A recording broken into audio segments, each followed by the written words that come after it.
it feels in some ways that we're standing on the brink of what I'm not precisely sure, because clearly Donald Trump threatening some kind of action to take Greenland, the European leaders almost united in condemning what he is planning to do, and certainly we're left to kind of read between the lines. What is your interpretation of where we are right now?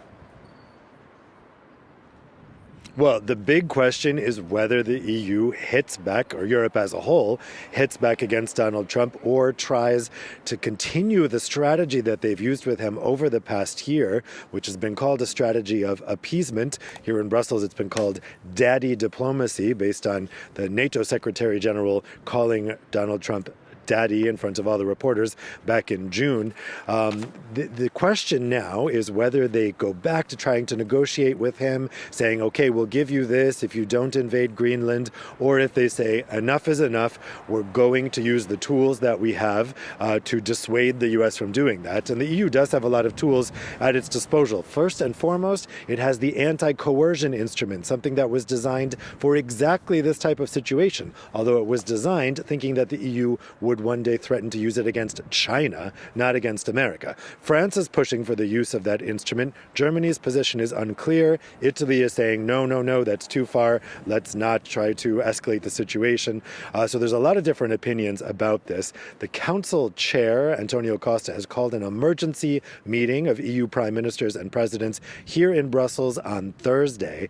That will be fresh from all the talks they will have had at Davos today and tomorrow. And at that summit, they're going to have to decide, do we threaten to use that anti-coercion instrument, or do we not? What would that look like, Dave, that use of the anti-coercion element? How would that in real terms shape up? It's sometimes called the nuclear option. Now, the EU has lower options that it can go for. There's actually already a retaliatory list of tariffs drawn up that was actually drawn up last year.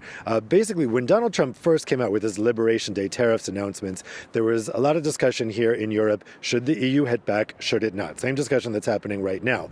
In the end, the German Chancellor, Friedrich Merz, fresh in office, came to the June 2025 European Council and said, no, no, no, we can't be talking about retaliation. We need to just suck it up, give concessions to Donald Trump, and essentially surrender. And he won the day. That's what happened. President Ursula von der Leyen flew to Scotland, struck the so-called trade deal, what a lot of people here called the surrender deal, that was supposed to give predictability and stability, locking tariffs in at 15%. That obviously did not work. There is not stability nor predictability, and Donald Trump is now talking about tearing up that deal and putting in tariffs of 25%. Now, a lot of people are saying, look, if you look at China, Brazil, India, they all pushed back against Trump. They refused to surrender. And what ended up happening? Trump dropped the tariffs, and he really dropped focus on them. Trump is now uniquely focused on Europe, people say, precisely because Europe surrendered, because Europe demonstrated its weakness, and Trump saw them as an easy mark.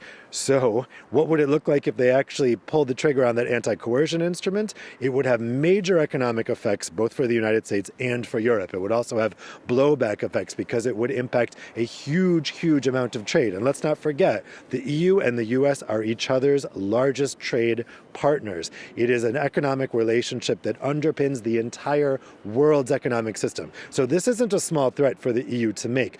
But at this point, the French government's position is that Europe really has no choice. If this isn't coercion, nothing is. And if Europe doesn't use this instrument now, no one will take Europe seriously on the global stage. And Donald Trump will continue, even if they negotiate some kind of agreement with him now, giving him more concessions, he'll then just keep coming back for more. Dave Keating, you've set it up for us. Thank you very much indeed, Dave Keating, our Brussels correspondent, with that breakdown of precisely where we are regarding Greenland, the tariffs, and what might happen next. Dave Keating, our Brussels